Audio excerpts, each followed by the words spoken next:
Hi, Francisco. Hi, Anna. Good to see you. Good to see you too. How are you today? Fine, and you? I'm good. So, today my Good. guest is Francisco Saldanha da Gama. He's professor in the Department of Statistics and OR at the University of Lisbon in Portugal. He has a large teaching experience both in terms of undergrad and graduate programs, focusing on the fields of OR, mathematical programming, discrete optimization, stochastic optimization, logistics, and operations management. He has published extensively in scientific international journals, and his research interests include supply chain management, logistics, decision making under uncertainty, project scheduling, and management. He has co-edited the 2 editions of the volume Location Science published by Springer International Publishing. Francisco presented over 150 contributed talks in scientific events and has been invited to a number of events as a plenary or keynote speaker. He has been awarded several prizes and honors, such as the Euro Prize for the Best EJOR Review Paper and a prize for having an EJOR top-cited article. He has been member of many scientific committees of international conferences and other scientific events. Francisco is currently editor-in-chief of Computers and Operations Research, as well as a member of the Editorial Advisory Board of the Journal of the Operational Research Society and Operation Research Perspectives. Francisco, it's an honor to have you here. Muito obrigado. Thank you very much. How are you? Tudo bem? Tudo bem. Thank you so much.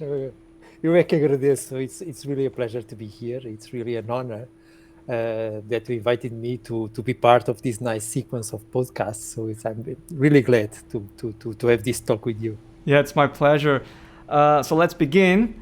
So Francisco Saldanha da Gama is only part of your name. What is your full name, actually? My full name is a bit long, especially for the international standards. It's Francisco Alexandre Saldanha da Gama Nunes da Conceição. It's a long name, actually. Yeah, it's very long. It sounds like a name from someone from the royal family or something like that, right? Yeah, actually, in Portugal, the names are usually a bit long, I would say. And although mine is particularly long. Well, the thing is that I have 4 names with at least 8 letters, which makes the full name longer than usual. But in fact, I mean, I had to make a selection at some point, so I cannot be with all my name just after me all the time. So usually I make it short, let's say. And why did you choose to use Saldanha da Gama as your academic surname? It's interesting. Actually, I always liked the name Saldanha da Gama. Actually, it's a single name. I mean, we cannot break it. It is not the outcome of a marriage, let's say. Saldanha da Gama is itself a name. And I like it very much because, well, when I was young, actually, I liked history very much. Actually, it is only by chance that I'm here today, because if I had studied what I wanted, I would have studied history. But that is another story. And the thing is that I realized that our family, via this Saldanha da Gama, had some connections with some historical figures here in Portugal. And so I was very enthusiastic about that, and then I decided to start using the Saldanha da Gama, and it's still today. So, are you from Lisbon itself, or do you come from somewhere else in Portugal? Actually, from Lisbon. I was born in Lisbon. I studied in Lisbon. I have lived in Lisbon ever since, so I'm a 100% guy from Lisbon, I would say. Right, Lisboeta then. Lisboeta, full Lisboeta. Nice. So, do you come from a middle-class family? What did your parents do? Yes, actually, I'm coming from a middle-class family. When I was born, my father was still studying at the university. My mother hadn't still entered the university, so she just entered the university after me and my 2 sisters were born. So I was born in a working class family, in which my parents tried, to improve the standard of living by studying more and by getting more qualified jobs, which in the end they did, because they both became lawyers in the end. Right, but so they were studying, working, and raising you guys all at the same time? Exactly. It was quite a tough logistics problem to solve. Now I realize when I look back, but I think they managed it quite well. I mean, of course, they didn't study at university at the same time, so they did it in a sequence so that one of them could somehow handle the house logistics and the family, while the other was more committed to studying. But both of them were actually paying attention to us. And I mean, I never felt that my parents abandoned me for studying or so. So they were very much present, I would say. But for that to work, you had to take some responsibilities at a very young age, right?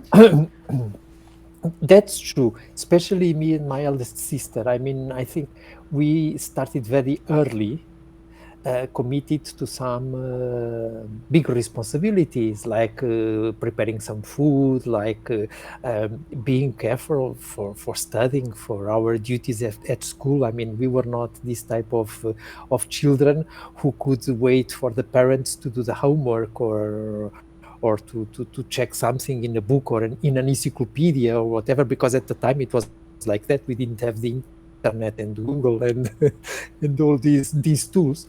So of course, especially me and my eldest sister, we, I mean, very early had to grow, let's say, fast. Right. So you were somehow forced to mature earlier than usual, let's say, due to the circumstances. Exactly, because our parents left for working. For instance, on holidays we stayed at home, we had to handle ourselves.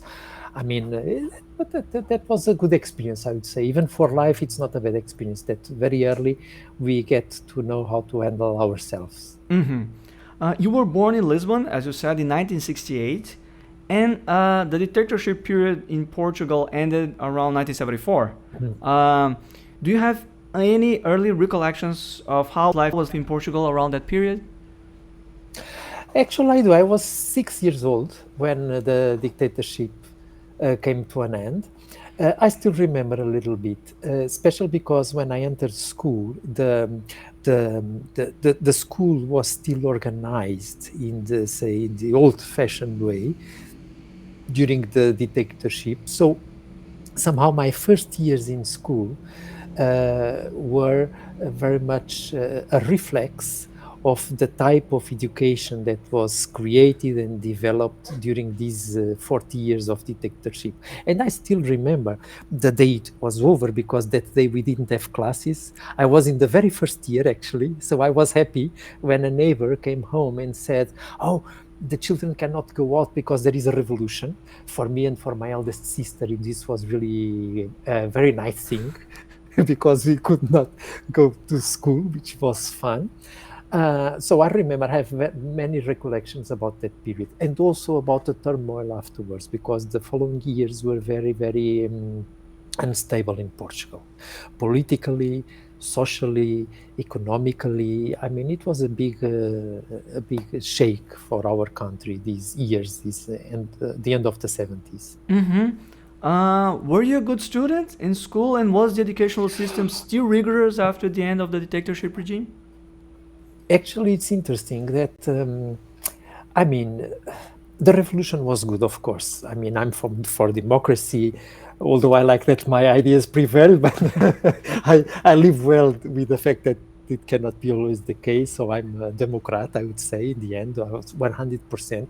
So I think it was good that the revolution came to an end. But on the other hand, I think that the concern about ending up with the old regime was so strong that I think that in my country somehow we started relaxing in aspects that, in my opinion, we should not relax. As I told you, when I started studying, my school was still very much modeled according to the old regime. So it was a very rigorous, very exigent, very disciplined way of learning. And this was totally relaxed afterwards at some point. But I would say that still today, I value that a lot. I mean, I think that learning is not an easy thing. there are subjects that are not easy. No matter how good the professors or the teachers are, there are subjects that are difficult.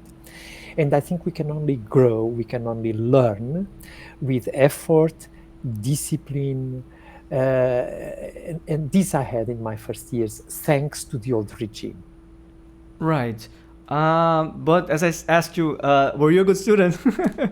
Actually, this is an interesting thing because it seems a little bit contradictory. Actually, I was not. Oh. I was very disciplined. I mean, if I had to do the homework, I would do, but I was a terrible student, I must say. That's why in the beginning of our talk, I said that somehow it was by chance. It is by chance that I'm here today here with you, because actually I was not a good student. I'm terrible. I was terrible, especially in maths. For instance, I couldn't understand things there. I liked history very much. Still, I was not a great student in history. And I was such a bad student that I remember that once my mother, and you know, usually our mothers know us better than anyone else. And I remember my mother telling me, "Oh, my son, at least you should try to finish the high school." So the hopes that my mother had that I would go to the university were null. She was not expecting me to go to the university at all. So I was such a bad student, let's say. And well, but I kept going. I never failed 1 year, but I was always so-so in terms of passing or staying, but I could survive until the very end of the high school, actually. Wow, that's very surprising. We all picture the academics as very good students, and especially those are that they're good in math, and then learning that you were actually not so good in the past is quite surprising, I must say. So here in Brazil, it's impossible to talk about our history without mentioning Portugal. I wonder, what did you learn about Brazil in school? I asked a similar question to José Fernando Gonçalves too. Oh, that's a good question, because actually, going back to my name, Saldanha da Gama, actually that name came from Brazil. So very, very early in my time, my grandmother, my great-grandmother was from Brazil. She came to Portugal. So most of the Saldanha da Gama part of the family, they are still in Brazil. So very young, I was used to hear about Brazil. For instance, one of the aunts of my mother lived there, I think close to São Paulo. She had many children, so I have many cousins in Brazil, actually. So what I know about Brazil, interestingly, is more, I would say, influenced by all these contacts that I had with the history of the family, and also with aunts that were living when I was born, than from the school. So I'm very well acquainted with Brazil, with the history of Brazil, with the geography of Brazil, the politics, all that. And I like it very much, I must say. Right. Yeah, you probably won't be very excited to learn a lot about Brazilian politics, but yeah. But Brazil is a great country. I mean, well, a huge country. I mean, with many. I must confess that I have never visited Brazil. Really? Which is a shame, but that's the reality. But still, I mean, I know I have a good knowledge about the country and its history and its people. Yes. So we must change this reality, and you should come visit us as soon as possible. I look forward to it. Right. So other than going to school, did you have interests in sports or physical activities in general? Well, that's another good point. I used to say that I always came late to everything in my life. And with the sports is a little bit the same. Actually, when I was young, when I was 2 years old, I got asthma in a very tough degree. I mean, it was a very serious case. And one thing that I could not do for sure was to run or to do these fast sprints like you have to do in soccer or in tennis or in handball. So it was difficult for me to do some sports when I was very young. But at some point, my doctors suggested that I started swimming because swimming would be good to develop my breath capability.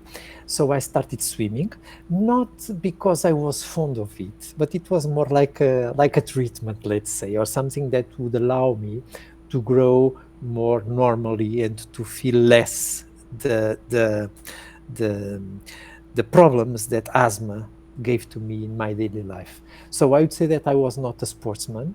Still today, I don't know how to play soccer. I don't know how to play tennis, and I cannot do it. But other than that, I like to nowadays do some jogging, for instance. It's interesting that because of the asthma, if I warm up slowly, I can do it for a long time. So I got used to do some types of sports like swimming, and it was when I was young actually that I started enjoying that. Yeah, I wonder if you support Sporting, the soccer team from Lisbon. Oh, that's nice. You know that I live exactly by the stadium, and when I was young, in our home we could see the entire field, so we could see the entire matches from our balcony. So I grew up very much used to soccer matches. I would say that I have seen more soccer matches in my life than many people that go to stadiums. So the thing is that when you have things for free very often, you devalue them a little bit. Yeah, you took them from So granted. perhaps because exactly. So perhaps because of that and the fact that I could not play it because of asthma, and so I would say that I'm not really fond of soccer. So I mean, I like sporting, but I'm not really one of these guys who carry the flags for the Okay. for the club. And any musical preferences at that time? It's interesting. Like when I was young, I liked very much classical music, and I remember studying or trying to study. Possibly that explains partially why I was not such a good student. I liked very much to listen to classical music, like Mozart, Beethoven, Bach, of course. And still today I like. But then with the age, with the time, I got used to other types of music. But I like music very much. Didn't But I you like started, I would fado? say, with classical music. Fado, it's interesting because I like it, but I think it came also late with the time. I mean, when I was young, I didn't like it very much. And I think usually in Portugal, young people, the children, it's not a type of music that children can really appreciate. It's like some types of foods. You need to grow up to start enjoying them. And I think fado, like jazz, there are some genders of music that you need to grow up to really learn how to enjoy them. And fado is one of those cases, in my opinion. But did you play any instrument? Yes, actually, I play classical guitar. I even went to the Conservatory of Music. Again, late. I was in the end of the high school when I did it. And then I did the first years at university, I did them together with my studies at the conservatory. So I studied classical guitar 5 years. Wow. So it's not bad. Of course, at some point, my professor told me, well, from now on, to keep going, you have to practice guitar 4 hours a day. It was 4 hours a day. It was a lot. And still we had the disciplines. And of course, I was at university and I wanted to finish my studies because I liked music, but I understood that I was not such a talented music to live by doing music, let's say. So I understood that I had to finish my studies at university. And I had to give up the classical guitar studies because I could not play 4 hours a day. But still today, I like very much to play classical guitar. And when I have time, I do it. Excellent. With great So you pleasure. still play nowadays? Yeah, that's very nice to Yeah. know. Right.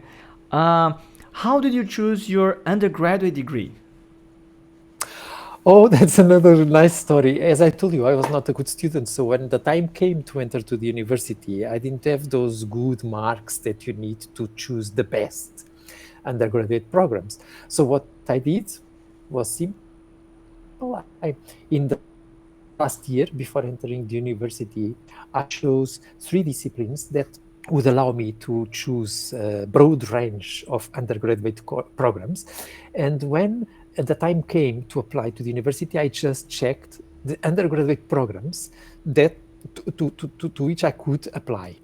And so this included some types of engineering courses and also courses based upon mathematics. Usually the marks to enter mathematics were not that high at the time. And so that's why I entered applied mathematics at the time, because it was the course I had the mark to enter into. So Wow. it was not my choice, my first choice for sure. I don't even remember the position in the sequence, but it was, I would say, something that happened by chance, but I think it was a good chance, I Wow. would say, in the end, Yeah. for me. Yeah, it's a type of thing that you have no idea that someone like you went through. So it's very interesting to know that. And did you become a better student after joining the university? I did. I think this is when I actually became a good student. I had in the university marks that I had never had in my life. Sometimes I even doubted that it was my name that was just in front of the mark, but it was. So for some reason, I got, when I entered the university, somehow, I don't know if it is because of the teaching, because of the topics, I don't know what happened, but suddenly studying, learning became extremely easy to me. And so I was a very good student, extremely good student at the time. But it was only then. Mm-hmm. Very interesting. And it is. How did you first learn about OR? It was also when I entered this undergraduate course in applied mathematics, there was a discipline in the second semester, first year, that was called Introduction to Operations Research. And I had no idea about what operations research was about. And I thought, perhaps since there was a strong component in the program in terms of computer science, I thought, perhaps OR is something related with hardware or so. This is my, and then when I started the classes, immediately I liked it. And it was really, really fascinating. This is where I got to know operations research for the first time, and well, it's until now. Until today. Yeah, so this helps the theory that the name operations research is not probably the most precise. It is not. No, there have been actually many attempts to change or to improve it, but in the end, apparently they all fail. Yeah. And we always end up with this name, operations research. I mean, it's not the best, but it is what it is. And I mean, in the end, it's a very fascinating area. And everybody who gets to know it gets fascinated by it, I would say. Yeah. So. Right. Did you do any internship during the undergrad? I did. Actually, I went to the telecommunications industry in my last year. It was one full year. I did a very nice work on sampling, statistical sampling. It was a very nice and challenging work at the time, in the long one. And this was in the very end, exactly, the very last year of my undergraduate program. Because at the time in Portugal, an undergraduate program took 5 years.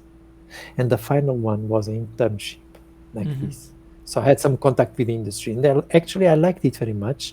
And for sure, my plan was to stay there, because I enjoyed a lot the working in the industry, actually. Yeah, but then why did you decide to do masters if you enjoyed the industry? You know, at the time this was 1991 in Portugal. There was a big deficit in terms of postgraduate students, of postgraduates in general. There were not many people with a master, there were not many people with a PhD, so the government made a big effort to attract people to study more than just an undergraduate program. So they were paying a lot, they were giving scholarships that were very good and very competitive, so that young people stayed at the university and studied more. And at the time, you see, I was 22, and I mean, when at the age of 22 we see the whole life in front of us, and we say, okay, if this institution pays me significantly more, why should I stay here? So I said, okay, I'm going to study, I'm going to do the master, and this is how I did the master. Exactly. That's very But ironic, because one actually goes to the industry after the money, not to academia. at the time it was like this, exactly. It was just a decision for who pays more at the time. Not because I'm so, don't think that I'm do things for money. Of course, all of us do things for money because we need money to live. But money is not my driving force to do things. But at the time, I was very young. I had grown up in, say, a middle-class family. I didn't have access to things that I would like to have, like having a car or driving license, and I had to work to get these things. So I really wanted to do some money so that I could somehow fulfill all those dreams from my youth. Sure. Don't worry, I don't think you are a mercenario, as we No, would no, say in no, no, Portuguese. no. For sure, I'm not. Right. And what was your master's dissertation about? This is when I got in touch for the first time with facility location, actually. That would become one very interesting area of research for me. Actually, my master thesis was a first work on multi-period facility location.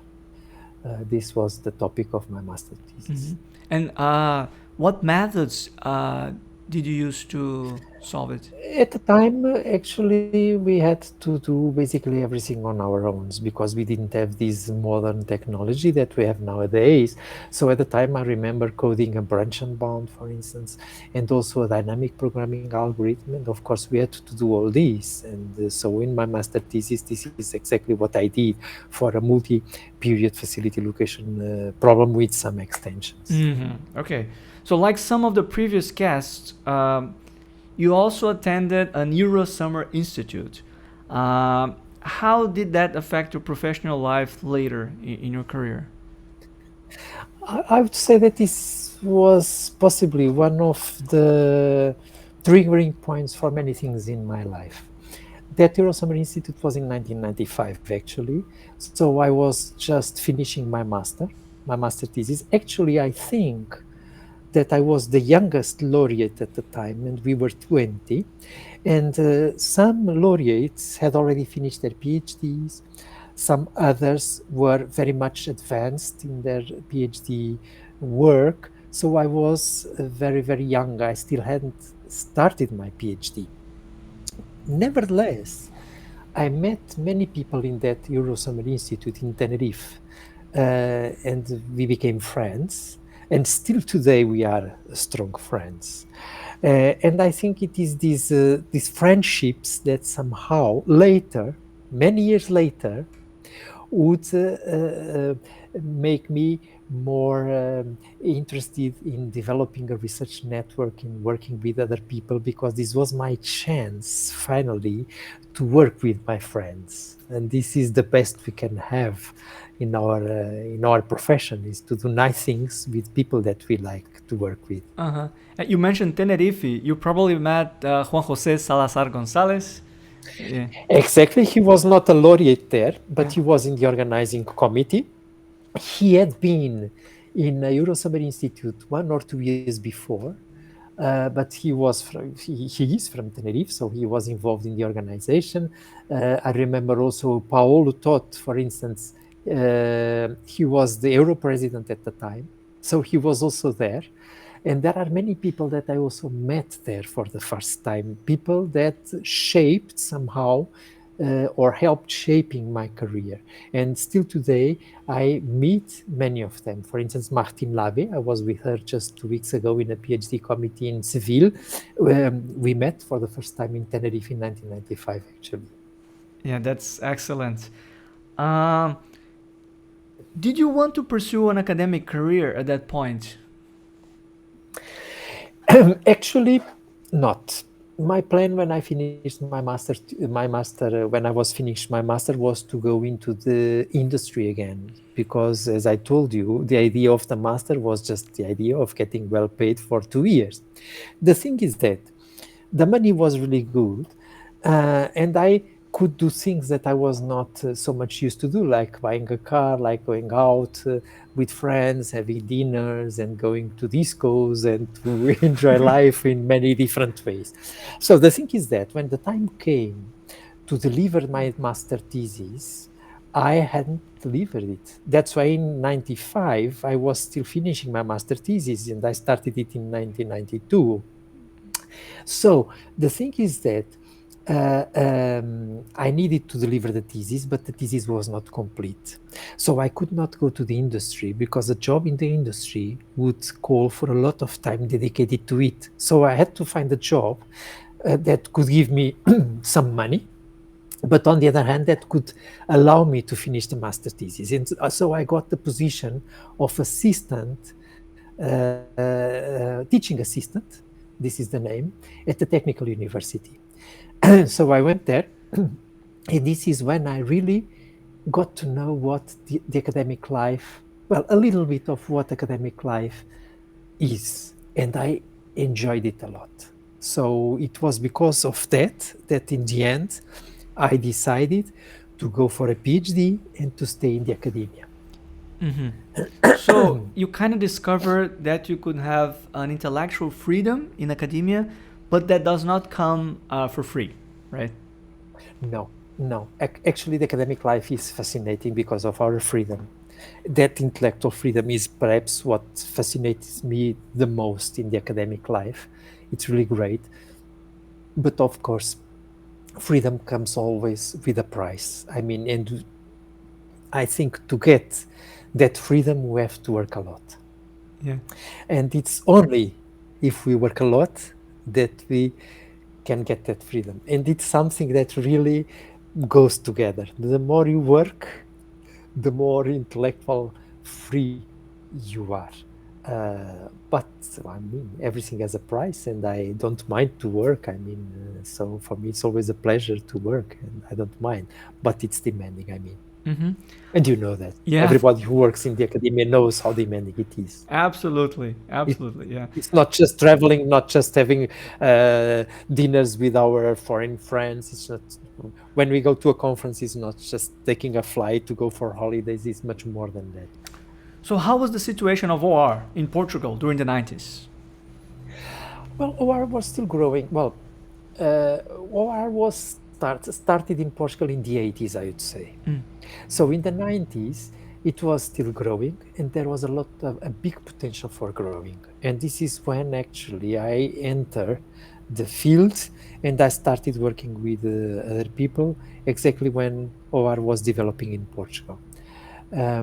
Several groups were being created at the time.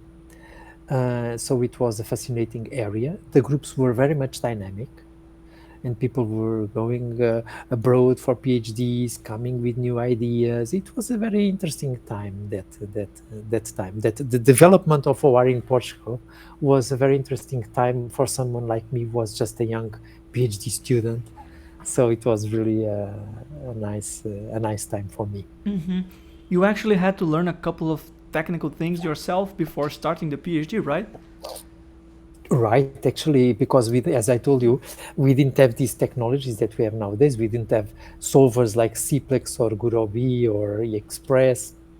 I am in that when I was a student, if you wanted to solve an LP, you had to code the simplex method. So I had my own. Nowadays, when you need some library, you need to compute the quantile of a Gaussian distribution, for instance. You just go, and there is a package somewhere that does it for you. In my time, it was not like this. I mean, I always needed to have my codes, for instance, for compiling the quantiles of the most important distributions, like chi-square or the Gaussian. I had my routines for sorting a vector, because this was not for free, and you didn't have packages for this. You didn't have a package for branch and bound. You had to code the branch and bound yourselves, or the Bender decomposition. So I did, and I had to learn all these by my own, which was challenging because it was the very beginning. Yeah. So the technology was not so much developed. For instance, nowadays, if you want to start working or editing a text in LaTeX, you can do it very easily. I mean, you just go to the internet, you see what is the best LaTeX editor for Windows, for instance, and then you get 1 million pages telling you to choose this or that. You just follow the instructions, and in 5 minutes you are doing it. No, in my time it was not like that. In my time, for instance, to work in LaTeX, it meant to buy a software. Then the software would come by mail, say 2 or 3 months later. Then it was several diskettes that you had to install in your computer. Then you had a manual. And this is only for the editor, because about the LaTeX itself, it was a little bit, learning by experience. And it was a little bit like that with all other things like coding in C++, when these big companies started developing these tools with dynamic link libraries and things like that. Putting all that working was quite challenging. Nowadays, it's very easy. You just enter OPL and everything is there. In my time, you had to do all this by yourself, you see? Yeah. So it was demanding, that's right. But on the other hand, it was very instructive. Still today, I am very much aware of what is behind all this. What is to compute an integral by numerical approximation. This is something that I can do in 5 minutes, still today. But it was because of this demanding time. So we wasted a lot of time at doing these things, much more than young people take now. But on the other hand, when you got that knowledge, it was extremely solid. Yeah, fascinating. Nowadays, one just have to open the browser to get access to Overleaf, and then you're ready to go. A lot of templates. Yeah, so right. One thing that amazes me in Overleaf is that most of the time it compiles still if there are errors. Yeah. Very often you can still compile if there are some errors. I mean, in my time this was impossible. Yes. So yeah. And what did you study doing your PhD? Actually, I pursued the same topic that I had been studying during my master thesis, which was multi-period facility location from different perspectives, but still the same topic. Of course, studied in much depth, but it was exactly the same topic. Doing a PhD was a roller coaster experience in your case, like to many out there? Actually, the PhD, if you ask me, if I'm going to be honest, and I am, I'd say that doing a PhD was not pleasant to me. I mean, I like to work with other people, and I felt that my time as a PhD student was I was very much alone most of the time, doing things by my own. I didn't have many people to talk with because people were working in totally different topics in my place. So I would say that my recalls of the PhD work is not the best. But on the other hand, I think that the fact that I had to do many things by my own and alone made me learn a lot, get more confident. And this, together with this discipline and rigor that I mentioned to you before, that I was accustomed to when I was very young, I think made me what I am today, actually. And you did not publish any paper from your thesis, which is something unimaginable nowadays. Did that affect your motivation at the time? No, I could understand that. In Portugal at the time, it was possible to defend a PhD thesis without having any paper published.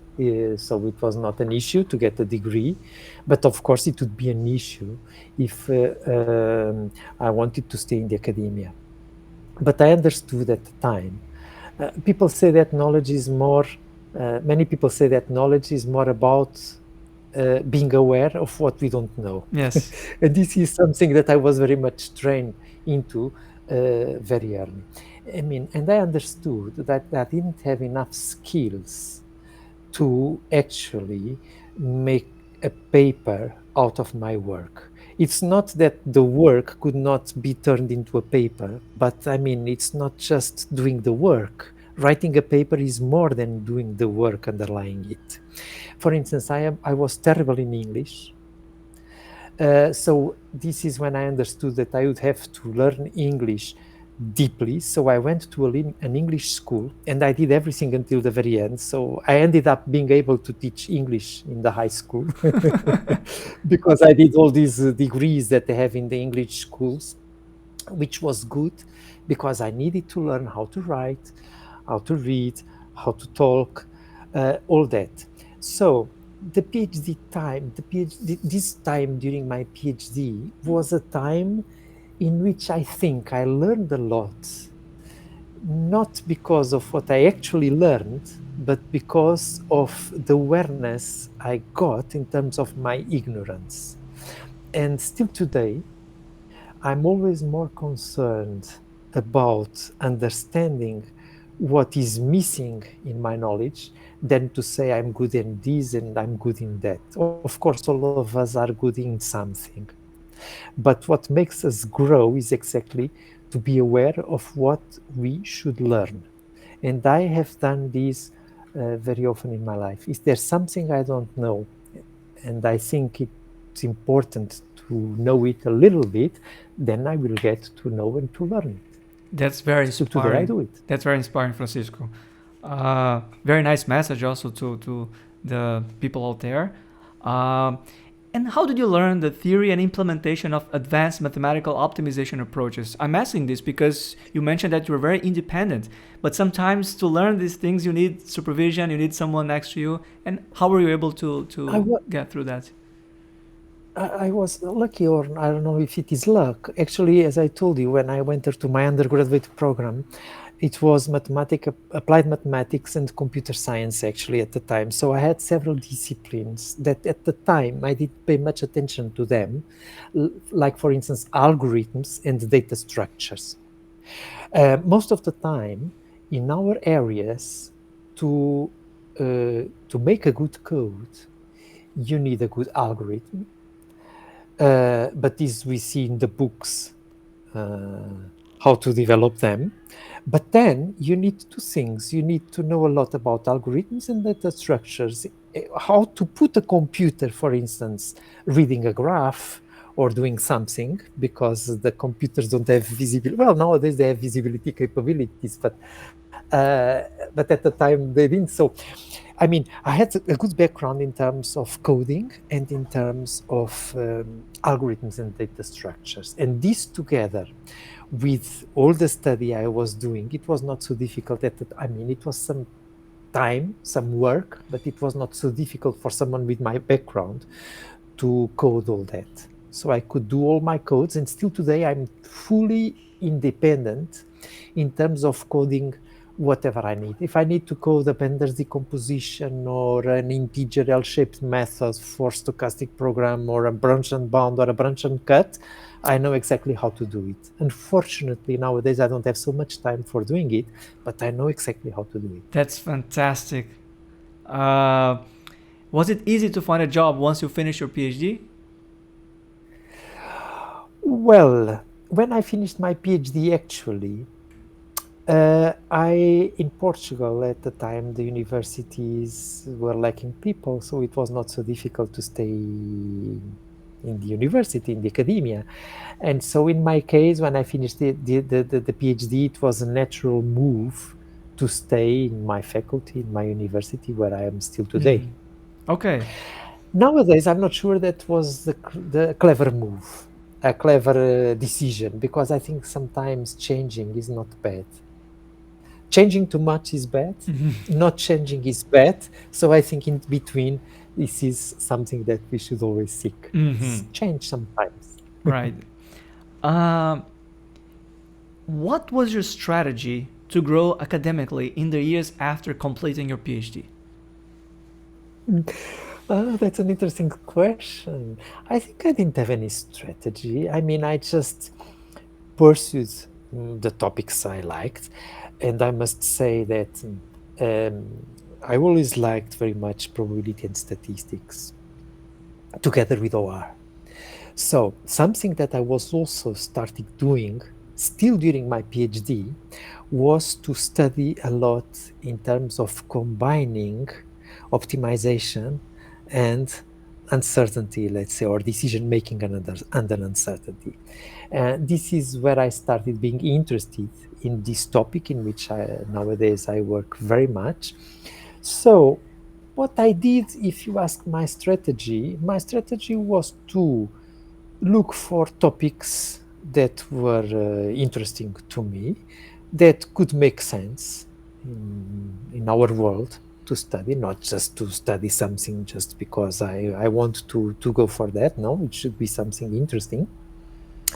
And so I would say that my strategy was to work on nice topics with people that I got very well along with. So, and this was, I think, the recipe for what I have done so far. Mm-hmm. It seems that you love working with young people, right? Can you comment more about it? I do. I like very much. I mean, because I think the young people is, making them or finding shortcuts for their knowledge is something that fascinates me.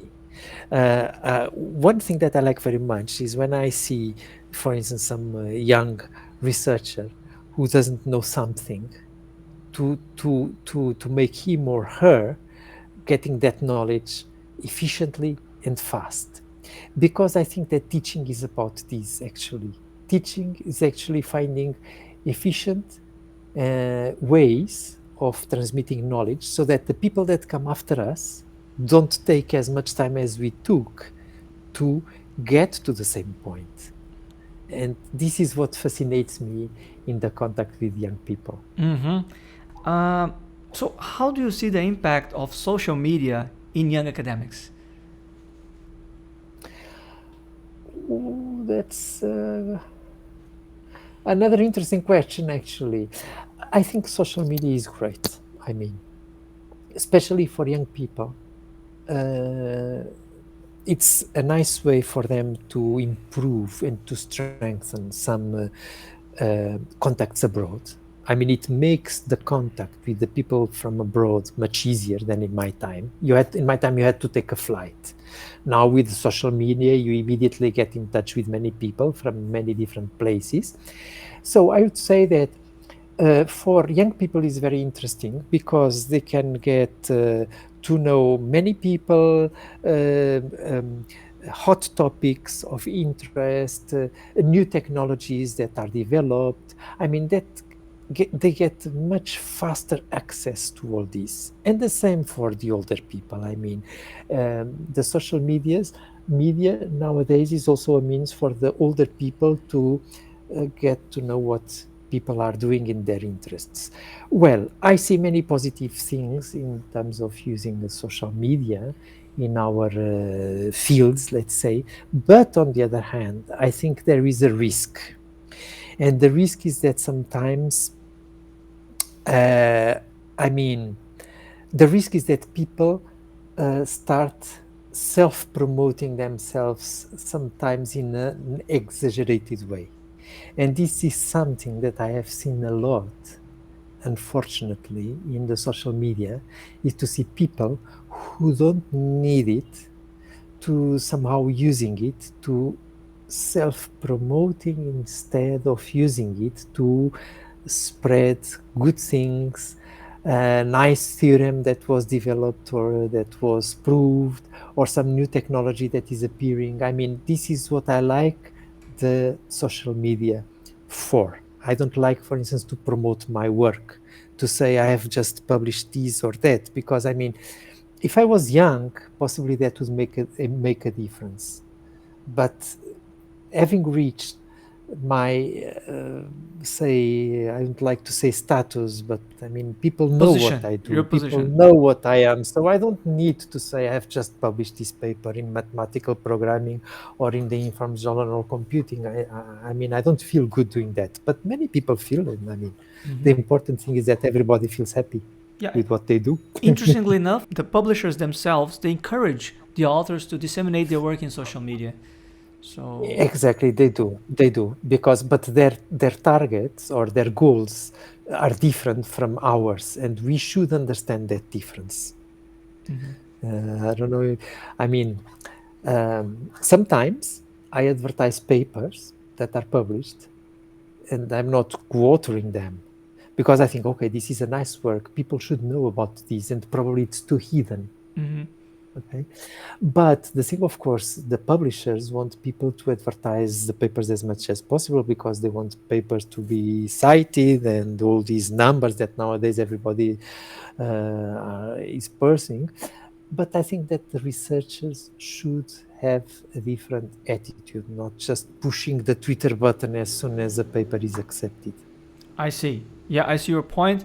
I think your concern is mostly related to those that are well established and they have a very good curriculum and are known, and you feel that they don't have to actually do that. On the other hand, those that are starting are in relatively unknown places, or in developing countries. There's no one to promote their work, so they have somehow to push forward that into the direction. Exactly. So I think the role of the older people or the more senior people in the social network should be different. And this is what I try to do myself. But I mean, I understand that other people think in a different way. It's totally fine. Yes, absolutely. So could you talk about your main scientific contributions? So incidentally, I'll ask about that, including those related to decision making under uncertainty in the context of supply chain network design. I can actually. As I told you, I did my postgraduate studies in multi-period facility location. At the time, facility location was looked at as a poor sibling of network design and optimization. It was considered, say, a simple problem, a simple network design and optimization problem, facility location problem. But then, interestingly, in the beginning of the 21st century, with all this globalized economy and all the approaching of the fourth industrial revolution and all that, we started seeing supply chain networks being very much used. And suddenly, supply chain network design became a very hot topic. And locating facilities, either factories or central distribution centers, or selecting suppliers, which is a way of locating a facility somehow, became extremely important because supply chain managers understand that the structural components of the network, namely the facilities, are the most expensive sometimes. The decisions last for a long time, and suddenly everything that I was been doing in terms of facility location and decision making and uncertainty became relevant to that field. So I would say that with the time, I have made some contributions to exactly this field of supply chain network design, and especially to hedge against uncertainty when making the decisions involved in those problems. Right, so you propose models, exact algorithms, heuristic algorithms, and so on. Exactly. I have done work on, say, exact methods like Bender's decomposition. I remember a paper in which we have Bender's decomposition, in which the subproblems are used using a specialized interior point method, which is for me a very nice marriage to put interior point methods collaborating with the generation of optimality cuts in Bender's decomposition. And this is something not very much explored, but we did that in multi-period facility location. We still have the state of the art in there, and many other things. I mean, for instance, we have works with the facility location problems for unit demand customers. And unit demand customers, when you have uncertainty, means that the demand is described by Bernoulli distribution. Then you may have homogeneous Bernoulli distributions, heterogeneous Bernoulli distributions. So I would say that I have some contributions, both in terms of models, in terms of exact approaches, in terms of approximate approaches, because sometimes, I mean, we have no other alternative. and things like that. And above all, something that I have tried in my contributions has been to I mean, no matter the comprehensiveness of the model we design, we never capture reality. Reality is always different. So the goal is never to find the very much exact model for some situation. But what I have tried to do in my career has been to capture features of practical relevance and to check whether making our models more complex in fact leads to better solutions. Because I think this is important. It's not just to make a more complex model, it's to check whether by using it you are reaching better solutions. And this is always something that I pay very much attention to. Okay, so I would say that in terms of methodologies and models, I have done some nice contributions for supply chain management and facility location. Yeah, not bad for someone who struggled in math in school, right? It's interesting, but life is like this. I mean, I don't know. I used to say that the only thing I do is to work hard. And I always say if someone does or spends the time I spend doing what I do, they will get at least what I have. Yeah, I'm pretty sure about Very that, because I'm inspiring, not a genius. I'm not especially smart. I'm just a hardworking guy who tries to do things that he likes. This is what I basically do. Yeah. You mentioned using interior point methods to find optimality cuts in Bender's decomposition approaches. Could you elaborate more on this? I got a little bit curious about that. This is an interesting work. It was an interesting marriage. Actually, sometimes I host young PhD students in Lisbon. We don't have many PhD students in Portugal, but fortunately I have colleagues all over the world who have PhD students, and sometimes they want to do some stay abroad. So this time, it was a colleague from Barcelona, Jordi Castro, who wrote to me saying that he had a student who wanted to do some time in Lisbon. And when this student came, I felt I don't have anything in contact with these people, because they were more from nonlinear optimization. I am, if we want to put it from an optimization perspective, a discrete optimization guy. So I thought, there's no bridge. I mean, I don't see how in 3 or 4 months we can devise some work to do together. So every day I was talking with this student to see where we could build a bridge.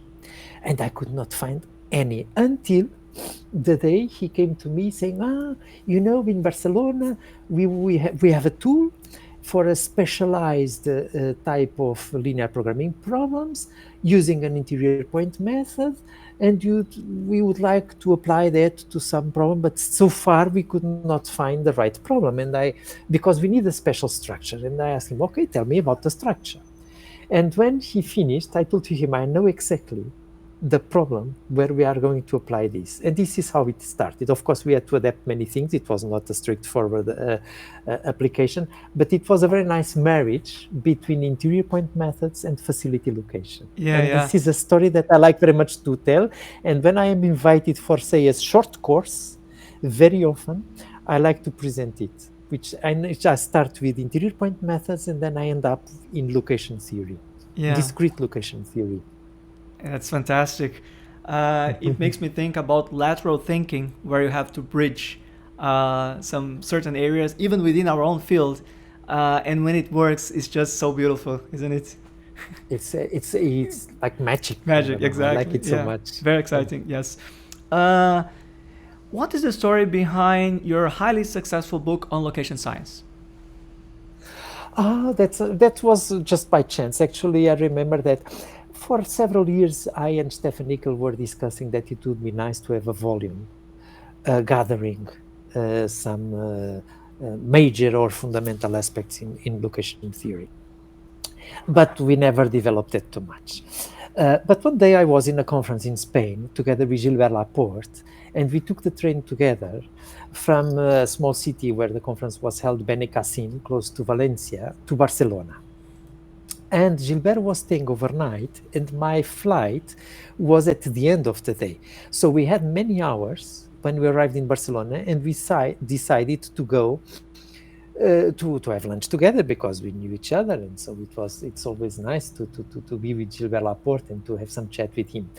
And during the lunch, he told me that he was editing a book with Angel Corberan on location arc routing. Great guy. I don't remember exactly. Angel Great is a guy.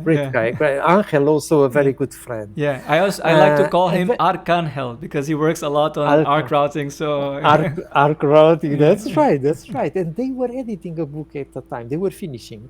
And when Gilbert showed me the table of contents and the book, I told him, I think there should be something like this. There should be something like this in location. And he told me, but why don't we do it? And I said, well, yes, why not? Let's go for it. And since I had talking a little bit with Stefan about that idea, I suggested it directly to Gilbert to join Stefan to the group. So it was the three of us. You mean Stefan Nickel, right? Stefan Nickel. Yeah. And so by chance, I would meet Stefan Nickel in 2 weeks in Vilnius, in the Euro conference in Vilnius. And the three of us would be together in Japan in an ISOLT meeting. So this was a set of nice coincidences that really allowed to kick off this nice idea, and so we started it, and it was a lot of work, but very much rewarding, actually. So it started in Spain, then it went to Lithuania, it started in Spain, and it went to then Japan. Exactly. Right. Exactly. Also a little bit in Canada when I visited Gilbert, and in Lisbon when Gilbert visited me, and in Karlsruhe when the two of us went there. It was like a tour that we did, not the almost like a TSP shortest pass tour, but it was not. And in fact, the merit of this book, and I think this is the reason why it's being so much successful, is that it collects in the single volume much knowledge that is very important for students, for practitioners, and I think this is the major merit of the book. Mm-hmm. Before becoming editor-in-chief of CNOR, you first became area editor, right? Right. I was member of the Editorial Advisory Board, actually, for some years. Then when the editor-in-chief, that at the time was Stefan Nickel, created area editors, he invited me to become one of them. We were 6. And when Stefan stepped out, Elsevier invited me to take the position. And how did your life change after becoming editor-in-chief years later? That's nice. I think I still have to wait a few years to understand exactly, because as a person I didn't change much. I am what I am, and I always say, especially to young people, especially when young people think, oh, this is the editor-in-chief of this journal, all that. I say, I'm just like you. I'm a little bit older, so I have a little bit more experience, but I am not a genius. I'm not particularly clever. What I'm doing is something that all of you, sooner or later, should be prepared to do as well. So I would say that as a person, I didn't change much. One thing that I think has changed me, being editor, is that I like very much to study. Still today, I like very much to study. And being an editor, especially an editor-in-chief of a journal that gets submissions in many different topics, for me, this is fascinating. And I was always curious, as you were saying, about building bridges between different topics. And I would say that as a researcher, being an editor is giving me a really broad view in terms of operations research and management science, I would say. And then, of course, I had already many friends before I became editor-in-chief. I got several others. nowadays I am invited for many more things than I was before being an editor-in-chief. I am invited for more seminars, for more courses, for more conferences as a plenary speaker. In this sense, I would say that becoming an editor made me traveling more than before and also getting to know more people. But this is something that I really, really enjoy. For instance, I started going to China and to get to know a little bit of the scientific system in China. And it has also been fascinating because I have discovered wonderful people there. So I would say that being an editor opened some doors to me that I'm really enjoying to enter and to explore. Mm-hmm. You mentioned you gain a lot of friends. What about enemies? For sure. Those I'm not for sure, because I mean, when we are an editor, especially of a big journal, at some points we have to make decisions. And I mean, as authors, we know very often that the decisions that the editors make are not the ones we wanted them to make. But being an editor is actually deciding in the end what goes into the journal or not. And I suspect that I have made some enemies, or at least people who strongly disapprove some decisions that I have made. But I sleep well every night and totally confident that the decisions are made are, according to my standards, the correct ones. Do you think you have been a victim of some retaliation when you submitted your paper to another journal because of that? To be honest, I think yes. To be honest, I think yes. And when someone starts working with me, I always tell them, look, I am an editor-in-chief of a journal with many submissions. So it might be that when we submit our paper, we get a reviewer who was not pleased with some decision that I made and who may retaliate. I don't believe that this is the majority. On the contrary, I believe that in our community, most of the people work for science, for a rigorous science, and for the development of knowledge. This is what I try to do. I don't reject a paper just because I don't like the author or just because the author is an editor of a journal. But I suspect that in one or two cases, I mean, the situations were so weird that I suspect that this might have happened actually. Yeah, I noticed that But you that's not an stopped. issue. Yeah, I noticed that you stopped submitting papers to CNOR after becoming editor-in-chief, but I also realized that not all of the editors-in-chiefs do the same. What do you think of this? Yeah. Well, actually, I must tell you that even before being editor-in-chief, I stopped submitting papers to Computers and OR. When I became area editor, I immediately stopped submitting papers to the journal. And I tell you why. I have several papers in computers and operations research, actually, but before all those times. But when I became editor or area editor of the journal, I was already a very good friend of the editor-in-chief, Stefan Nickel.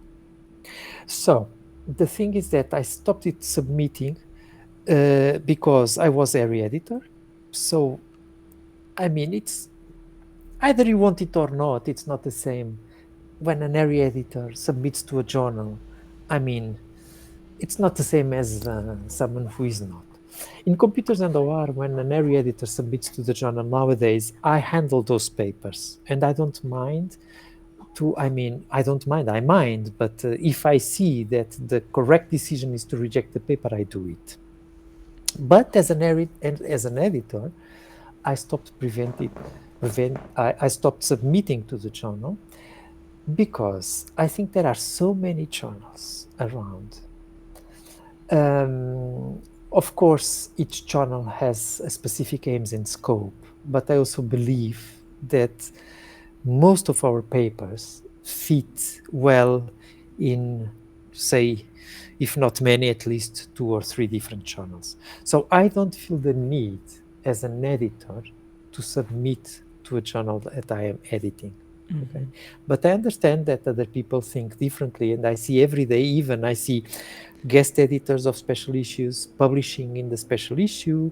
I see editors-in-chief of journals publishing in that journal. I mean, I respect that people think differently from me, but in my view, at least I don't do it. Yeah, thanks for sharing your views on this somewhat sensitive topic at some point. How many hours do you spend per day with your editorial activity, and how many submissions on average you have to handle per year? Per year we are having now 1,400. Wow. This is a lot because this is, say, 5 submissions a day on average, more or less. This means every day I would say 1-2 hours. No weekends, no holidays. So every day, 7 days a week, 52 weeks a year, it's, I would say, 1 to 2 hours. Well, what I do sometimes on holidays, I try to do, say, if I do 1 day break, I mean, then when I get to the editorial work, I may have to stay 3 or 4 hours, but this is part of it. I'm used to it. Yeah, but that's crazy. But it's a long time. It's demanding. It's demanding. It's a lot. Yeah, because it's not just receiving papers. I mean, almost every week I have one proposal for a special issue. I have people who writing to me almost every day to become members of the editorial board. I have really? Editors. They invite themselves. Really? Yeah. Many. I get many. Yes, I get, and I always like to politely reply to everybody, to all requests. I should do it, of course. There are papers that I handle myself, and then I have, of course, to split the work among the area editors. I have several special issues going on. I have authors complaining. I have authors asking for information.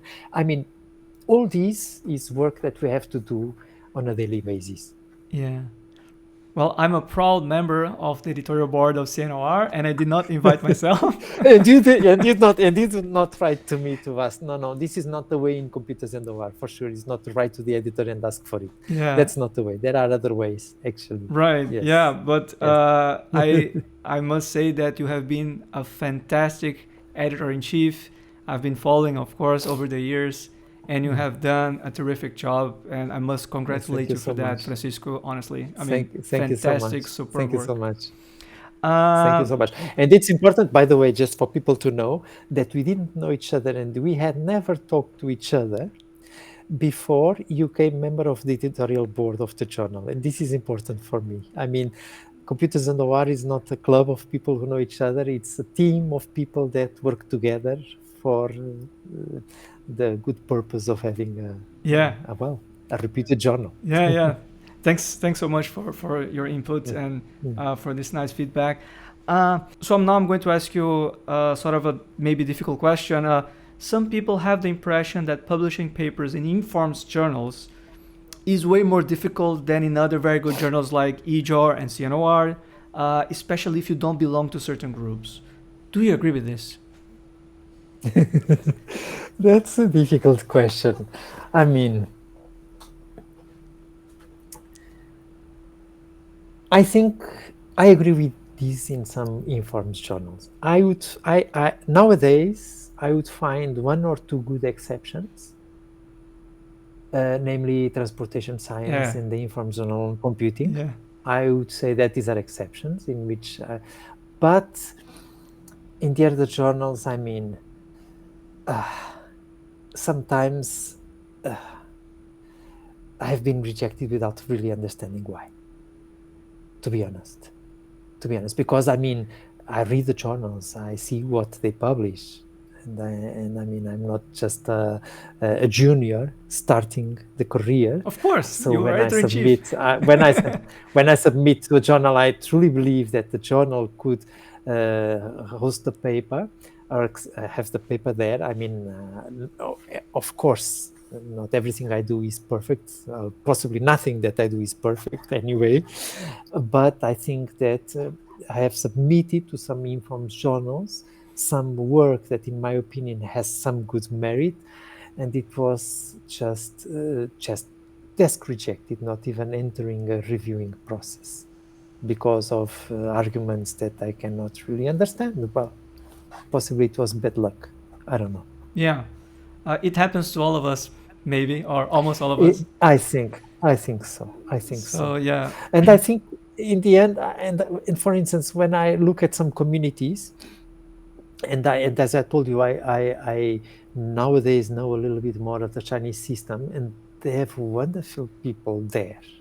And we should be paying attention to that because it's a big country, wonderful people, very much skilled.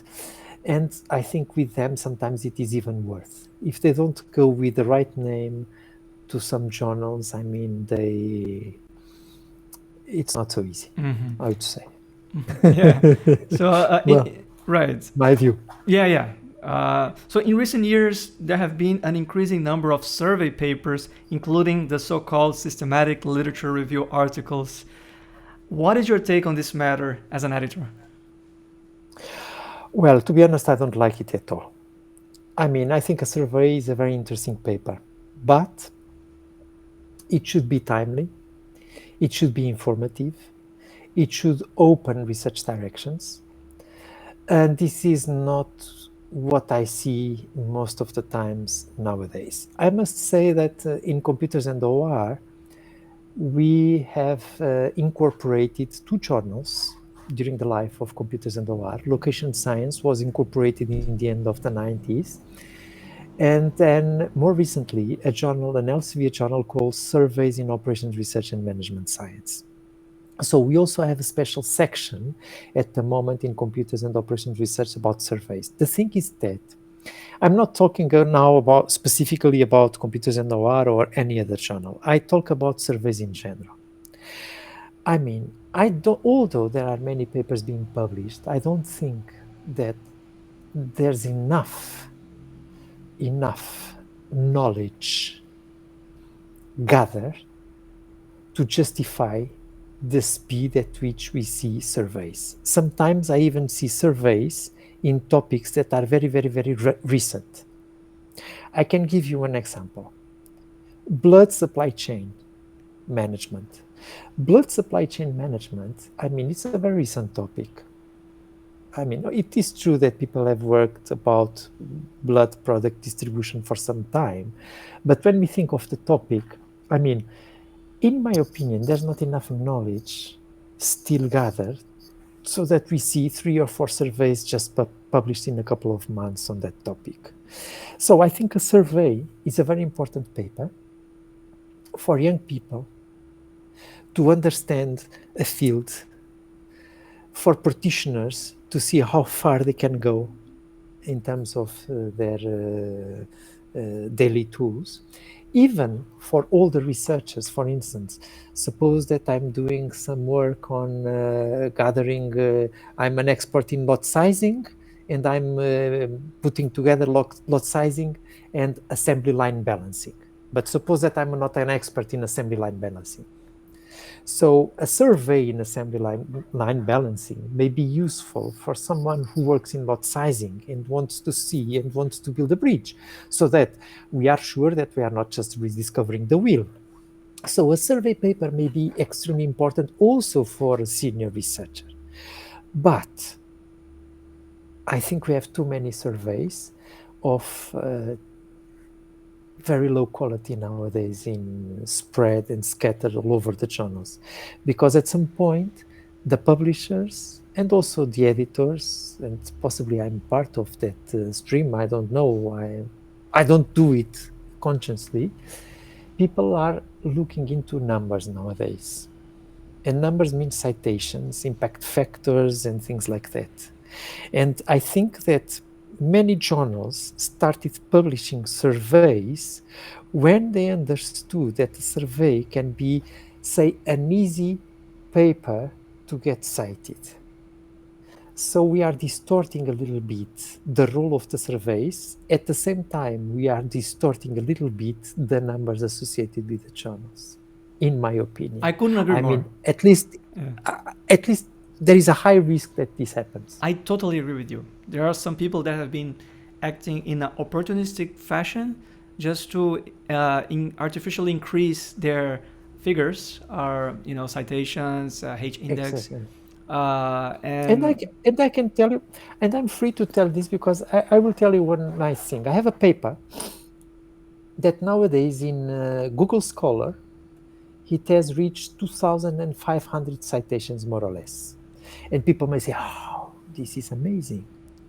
No, it is not amazing. Because that paper is for sure not in my best top 10 papers in terms of quality and in terms of my appreciation. You see, I'm not saying that it is not an important paper. I'm not saying that it is not transmitting an important message, but I can assure you that it's not for sure my best paper, and it's possibly not in my top 10. yeah, But still, it's a very much top-cited paper in Elsevier and everywhere.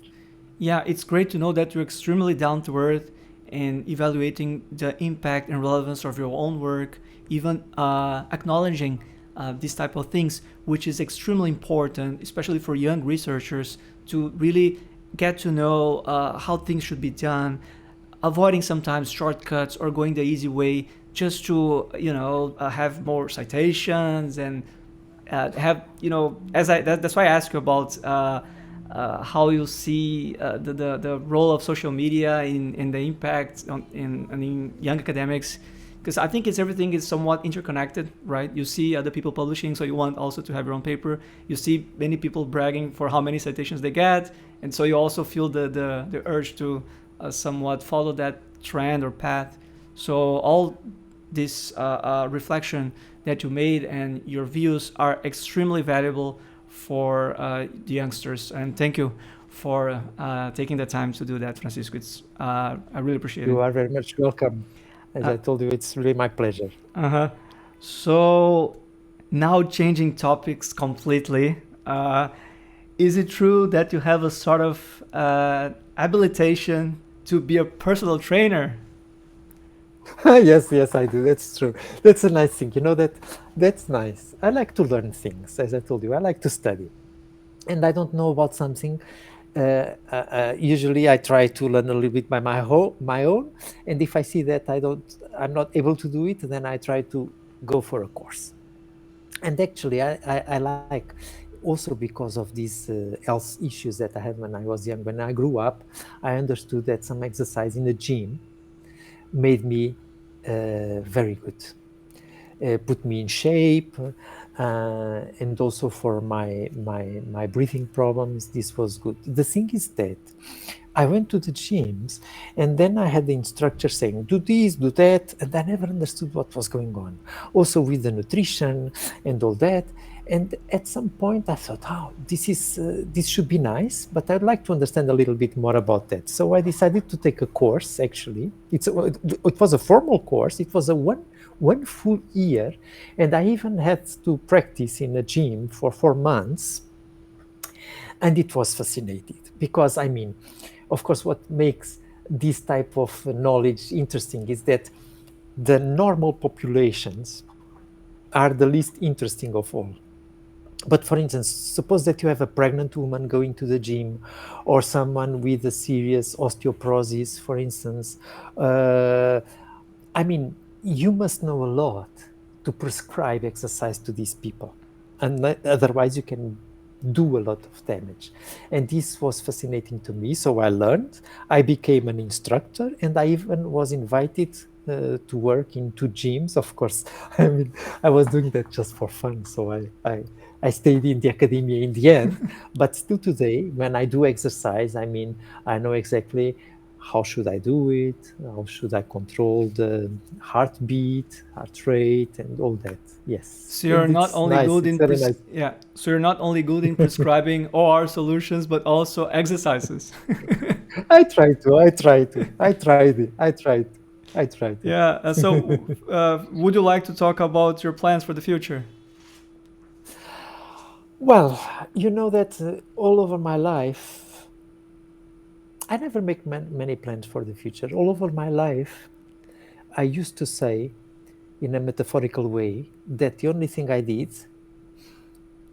and I would say this to many people, so I would like this to be also recorded here, because it shows a little bit of what I am.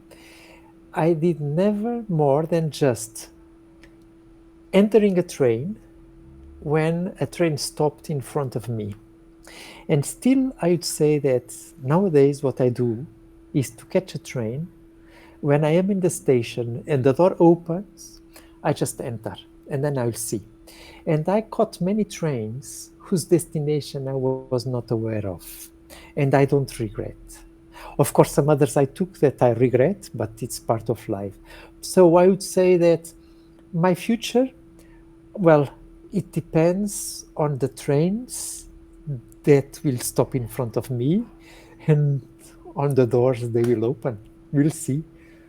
I don't know. Yeah, that sounds really poetic. But this is, I mean, what I have done all over my life, Yeah. actually. Okay, Francisco, it has been amazing. I loved our conversation. Thank you so much for It's me. your Thank you for the invitation. yeah, your for reflections. To be part of this sequence. Yeah, valuable recommendation, inspiring stories. You're certainly a person that think out of the box and has this unusual trajectory, but yet very, very successful. So, muitíssimo obrigado for being here. You are very much welcome. It's me who thank you for this initiative, which is great for our community, and for having thought about me as one of the invitees for this sequence of podcasts. It has been really, really, really a pleasure. It was a great pleasure to be here with you. Yeah, likewise. Thank you so much. Yeah, so now you should come to South America, and I think Brazil could be a first stop. And of course, you're most welcome to come here, and maybe you can start a collaboration and submit a paper to a journal other than CNR. Of course, it will be my pleasure. Let's think about that, Yeah. for sure. When the opportunity comes, for sure we'll take it. When the train comes that opens the door, we enter it on it together. Absolutely. Certainly. In this case, when the plane stops there, because Yeah, it's this- overseas, yeah. Sometimes it has to be a plane. A train is not enough. You're right. Yeah. Okay, Francisco, it has been fantastic. Thank you so much. Thank you so Muito much. obrigado. Até logo. Welcome. Tchau. Obrigado. Bye. Bye bye. Bye bye.